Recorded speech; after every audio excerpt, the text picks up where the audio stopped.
Hi guys, so it's hardly news that Boris Johnson is a liar, but sometimes it's good to see him tie himself up in knots over his own lies. So a journalist from the newspaper The Mirror read Johnson a statement he made back during the Brexit referendum, claiming that the UK needs to leave the EU in order to cut VAT on fuel, for the poorest in society obviously. Well, has Johnson cut VAT on fuel since leaving the EU? What do you think? No. But his answer as to why he didn't is in direct contradiction to what he said some years ago. Let's hear what he had to say. That if we leave the EU, energy bills will be lower for everyone. EU rules mean we cannot take VAT off those bills, and the least wealthy are particularly hard. You went on to directly promise when we vote leave, we will be able to scrap this unfair and damaging tax. Yet as Prime Minister, you're refusing calls to cut VAT or scrap VAT on energy bills. What's changed, or were you misleading voters? Very well said. Boris Johnson made promises that he knew he wouldn't keep. Not at all. But on your point about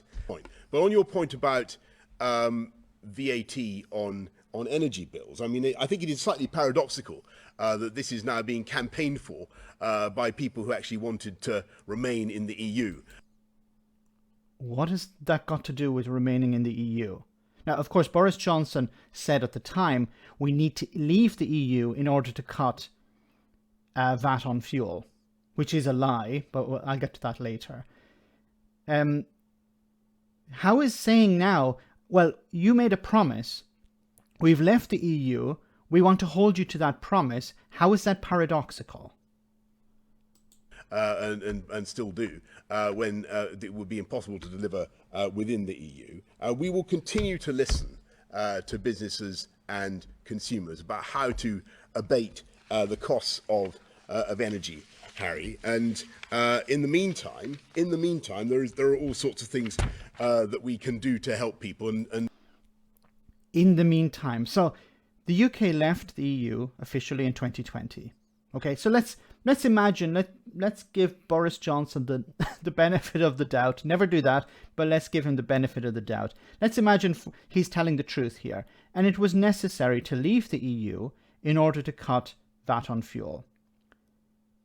But he hasn't cut VAT on fuel since 2020. 2 years have passed, and he hasn't cut VAT on fuel. Well then, if it was necessary to leave the EU in order to cut VAT on fuel, then surely on day one Boris Johnson would have cut VAT on fuel. And he didn't. Like, at what stage are people who support Brexit going to turn around and say, we were lied to? And I appreciate the difficulties that people are facing because of the increase in gas prices. But you know, where we've got the warm home discount, £140 rebate on energy bills, winter fuel payments that cover 11.4 million pensioners, and the cold weather payments and so on, as well as a £500 million contribution. But this is not enough, obviously. And I've said this before, what politicians do is they roll off these numbers, big numbers, £500 million for this, £1 billion for that, 100 million here, there, whatever. When this is broken down per person, it works out at very little. Through local government to help those who need it most. Harry, I'm not ruling out further measures, and you are quite right to draw attention, as I did in that piece, to the potential that is contained in the freedom to regulate our... The potential! 2 years have passed and you haven't cut VAT on fuel. You said it was necessary to leave the EU to cut VAT on fuel, which was a lie, of course. But 2 years have passed and you haven't cut VAT on fuel. Why not? Our own VAT. Whether the argument, as you know, is that it's a bit of a blunt instrument. So here we have it. Boris Johnson, back in 2016, I think it was, he said, we need to cut VAT, we need to vote to leave to cut VAT on fuel. And now he's saying, well, cutting VAT on fuel, that's a blunt instrument. Wouldn't it be wonderful if somebody had a time machine and went back to 2016 and told Boris Johnson, Isn't that a bit of a blunt instrument? And the difficulty is that you end up also cutting fuel bills for a lot of people who perhaps don't need the support in quite the direct way that we need. Then why did you tell the public back in 2016 we need to leave in order to cut VAT on fuel? To give it. We need to help people who are in fuel poverty the most. But as I say, we will listen to consumers and to businesses. In the same way as you have listened to scientists during the pandemic. As we go forward, and we are certainly and Rishi Sunak is very, very mindful of the increase in energy prices and the effect of the increase in energy prices on people up and down this country, and we are going to do what we can to help. The problem also is that even if Boris Johnson wanted to do this, he would go to the Chancellor and the Chancellor would tell him to get lost. That's the problem. There's a conflict between number 10 and the Chancellor of the Exchequer. Boris Johnson wants to do things like level up or whatever. Maybe he does, maybe he doesn't. But if he does, he's obviously going to run into some conflict with Rishi Sunak. Now, I said that Boris Johnson was lying as well about VAT rates. Well, he said it was necessary to leave the EU in order to cut VAT. But the problem with that argument is that different members of the EU have different VAT rates.